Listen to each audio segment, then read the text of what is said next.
सद्गुरु, social media पर यह सवाल कई बार पूछा गया है कि शारीरिक, मानसिक और आध्यात्मिक कल्याण के लिए पुरुष का सीमन कितना महत्वपूर्ण है।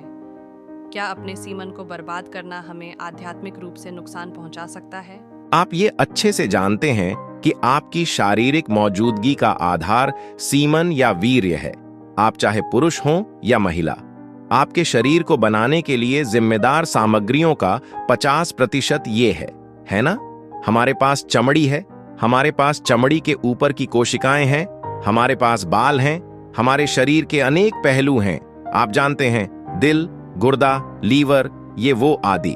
अपने आप में इन सारी कोशिकाओं की कुछ ना कुछ क्षमताएं हैं, लेकिन सीमन की क्षमता का स्तर जबरदस्त है।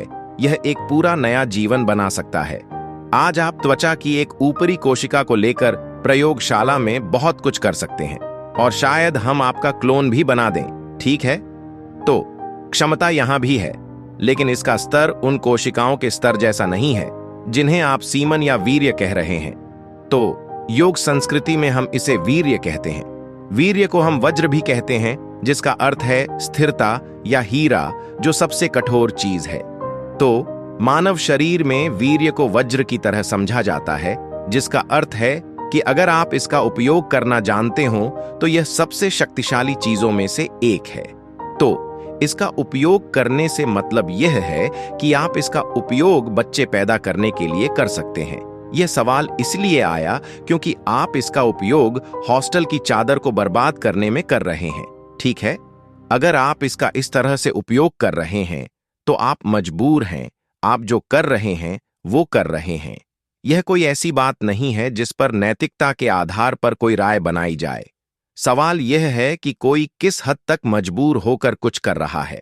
लेकिन क्या इस शरीर की किसी भी चीज को एक दूसरे स्तर पर काम करने के लिए रूपांतरित किया जा सकता है? बिल्कुल। केवल सीमन या वीर्य ही नहीं, इस शरीर की हर चीज को रूपांतरित किया जा सकता है। मान लीजिए, अगर मैं आप सभी को सूप बनाने की सामग्री दूं, आप सभी को एक जैसी सामग्री दूं, तो क्या आपको विश्वास है कि आप सभी लोग एक जैसा सूप बनाएंगे? नहीं। आप 500 प्रकार के सूप बनाएंगे, हालांकि सामग्री एक ही है। यही हम सबके साथ इस समय हो रहा है।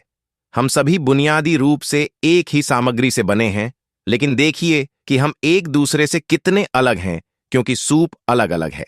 तो अगर मैं आपको सूप बनाने की सामग्री दूं, तो आप या तो अच्छा सूप बनाएंगे या बेकार सूप बनाएंगे। ये इस बात पर निर्भर करता है कि आप ये काम कितना जानते हैं, है ना? तो ठीक ऐसा ही हर चीज के साथ होता है, केवल सीमन के साथ ही नहीं। अपने मन और शरीर के हर आयाम को आप किसी जबरदस्त चीज में रूपांतरित कर सकते हैं, या आप इसे साधारण सा बना सकते हैं, या आप इसे एक गंभीर समस्या में बदल सकते हैं, आपके जीवन के हर पहलू को। ऐसा ही जीवन के इस पहलू के साथ भी होता है। देखिए, लोग शाब्दिक अर्थ लेते हैं, लेकिन अगर आप किसी विशेष चीज जैसे त्वचा के ऊपर की कोशिका को पैदा करना चाहते हैं, तो शरीर इस पर कुछ ऊर्जा खर्च करेगा। पर अगर आप सीमन की एक कोशिका को पैदा करना चाहते हैं, तो शरीर बहुत अलग स्तर की ऊर्जा खर्च करेगा। इसे वैज्ञानिक रूप से सिद्ध किया जा सकता है।